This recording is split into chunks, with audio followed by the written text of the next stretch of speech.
অ্যাটাচুড আমার মনে হয় না যে তারেক জিয়ারও সেই অ্যাটাচুড। তারেক জিয়া খুব বলেছে যে গণমাধ্যম যতক্ষণ ফ্রিভাবে কাজ করতে পারবে না ততক্ষণ দেশের কোনো উন্নতি হবে না।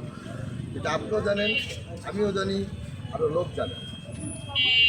টলি থেকে শুরু করে, নার্স থেকে শুরু করে, ডাক্তার থেকে শুরু করে, ওষুধ থেকে শুরু করে প্রত্যেকটি খাতে, প্রত্যেকটি বিষয়ে অনৈতিক কাজ কারবার চলে এই সরকারি হসপিটাল, যেটা কিছু কিছু গণমাধ্যম ভয় করে আসছে প্রতিবেদন করতে।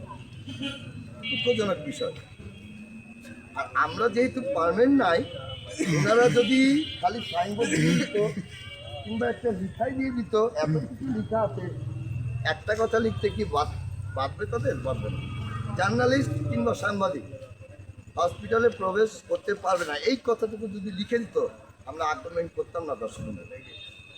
আমি খুব কষ্ট পেয়েছি মনের দিক দিয়ে। হয়তো বা আগামীতে আমি আর আসবো না এখানে প্রতিবেদন করতে, কারণ এখানকার প্রতিবেদন করতে গিয়ে যদি আমি হেও প্রতিপন্ন হই, আমার তো সম্মান আছে, একটা ডোমেরও সম্মান আছে।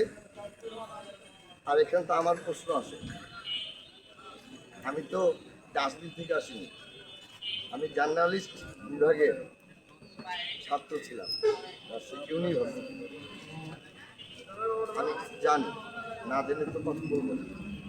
যাই হোক, এ বিষয়ে আমি আর বলবো না। কারণ যারা গরিব দুঃখীরা আছে তারা হয়তো ভয়ে কিছু বলছে না। কেন? তাদের রুগী অ্যাডমিট আছে। যদি তারা সাক্ষাৎকার দেয় কিংবা যদি বলে তাদের দুর্নীতির কথা, তাহলে এই বিষয়ে একটা হট্টগোল সৃষ্টি হতে পারে, যার কারণে হয়তো বা আমি কিছু কিছু জিনিস